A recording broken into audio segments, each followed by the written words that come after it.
Hey, hello guys, this is Fede here again with another review, another video for a book that I actually finished like a few days ago, but I don't know, just now I have the time to do video, the actual review. So you already saw this in the title, but the book is A Wizard of Earthsea by Ursula K. Le Guin. This is a classic, like a top classic, up there with um, Tolkien and with the Gorman Gas trilogy and whatever. This is a classic of the classics, right? And funny enough, this is the first book that I read by Le Guin. I always wanted to read Le Guin, but I never.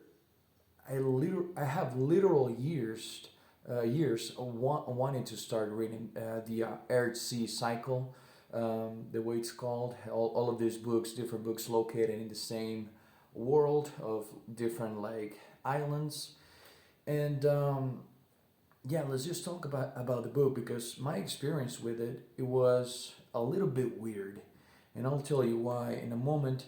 So the first book of the Earth Sea cycle, it's I don't know how many books there are about this, by the way, but the first book is the Wizard of Earthsea,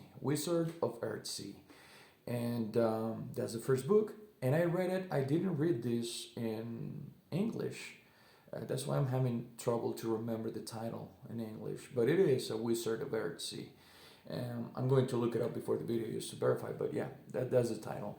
The title in Spanish is Un Mago de Terramar, which is the same title, just translated.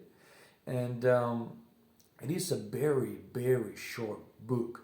So this is going to be a short review, but I also want to talk about something else relating classics. So, A Wizard of Earthsea. What is this about? What is the premise of this, even? And I'm going to give you a brief premise because this is a brief book, honestly. This is like 100 and something pages book. So you can read this in a day. I actually read this just for those of you who don't know. I read this as a buddy read over there at the Discord of Matt's channel, Matt's Fantasy Book Reviews. He has a Discord, and yeah, we do their buddy reads every month. This is the second one that I personally do. The first one that I did was The Lies of Locke Lamora, and now I did The Wizard of Earthsea, which was for this month. So every month it's a buddy read. And yeah, A Wizard of Earthsea. So what is that about?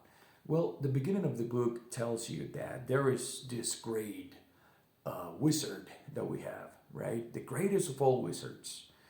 And she, Le Guin, she's not going to tell you the story of the wizard in the present. She's going to tell you the beginning, the origin of the story. And here's what once you're reading the book, you can tell immediately that she's had an amazing, a fucking immense influence in today's writers like Patrick Rothfuss, J.K. Rowling, Neil Gaiman, Christopher Paolini, the Aragon guy, and more. But what is this book about besides an origin story? So, as you can imagine, there is not a lot of character development here.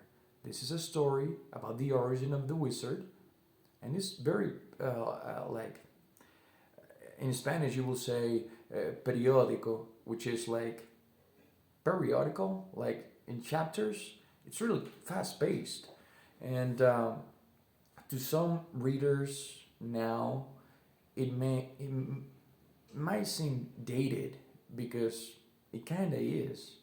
I mean, this is how you wrote fantasy back then.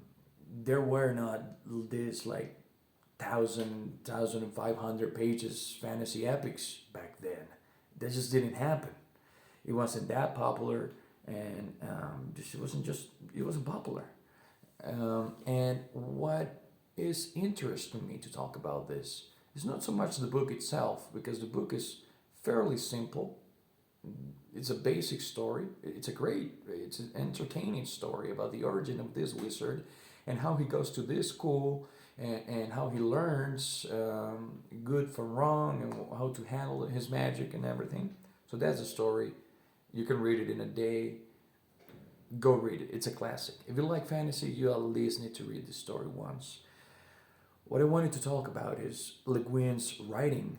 Le Guin's writing is fantastic to me.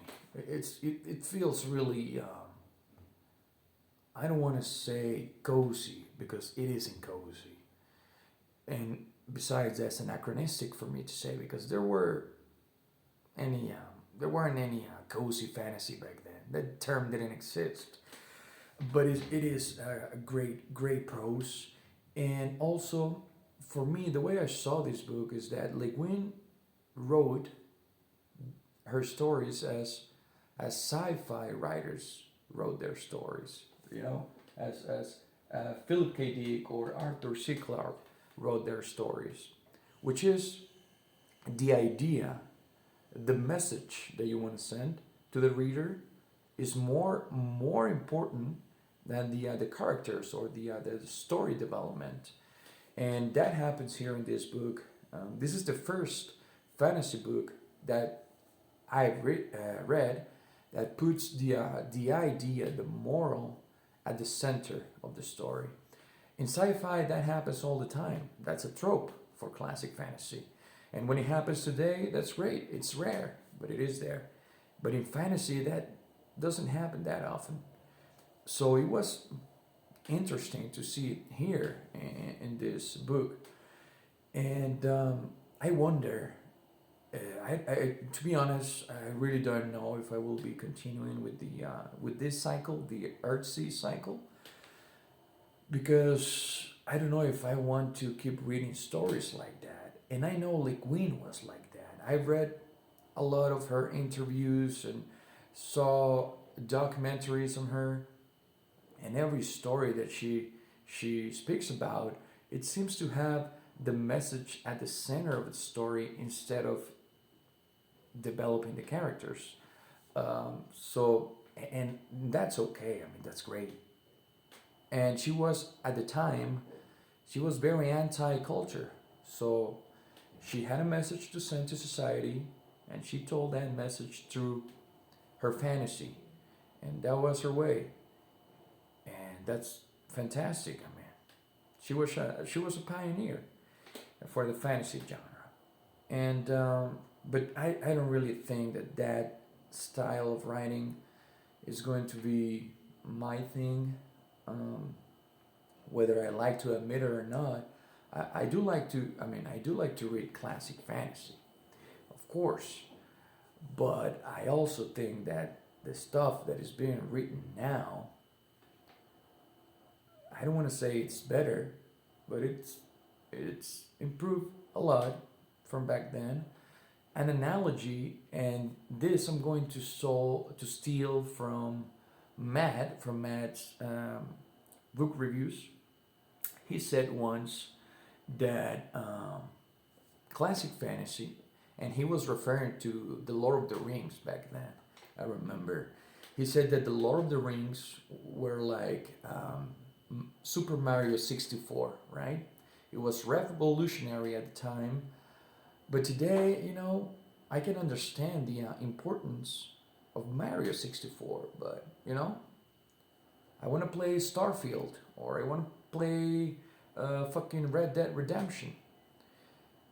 I can appreciate what came before, but I don't know if I want to keep playing that. You know what I mean?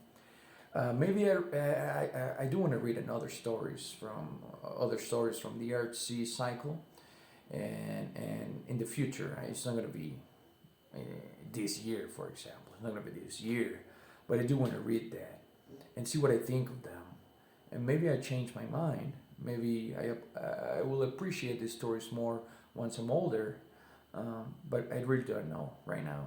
I'm in the limbo of this. But yeah, A Wizard of Earthsea. If you like fantasy, man, just read it. I mean, it's a classic. It's like the Lord of the Rings. You just need to read it to understand the present of the genre, right?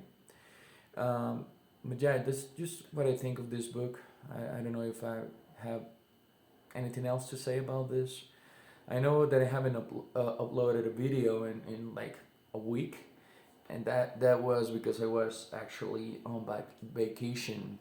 I just got here yesterday, so yeah, that happened. And yeah, what I'm going to do now, guys, is that before ending a video, I'm going to recommend to you, to all of you, a song that I like, and I hope that you will like as well. And the song that I will recommend to you today, it will be this one, Landed on My Head. And I saw this song, I heard this song when they did a documentary on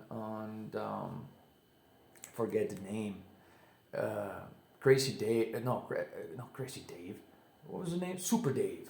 Gosh, they did a documentary on Super Dave when he died in HBO, and I watched that documentary. It was great, and the credits for that documentary were accompanied by this song. This song is great.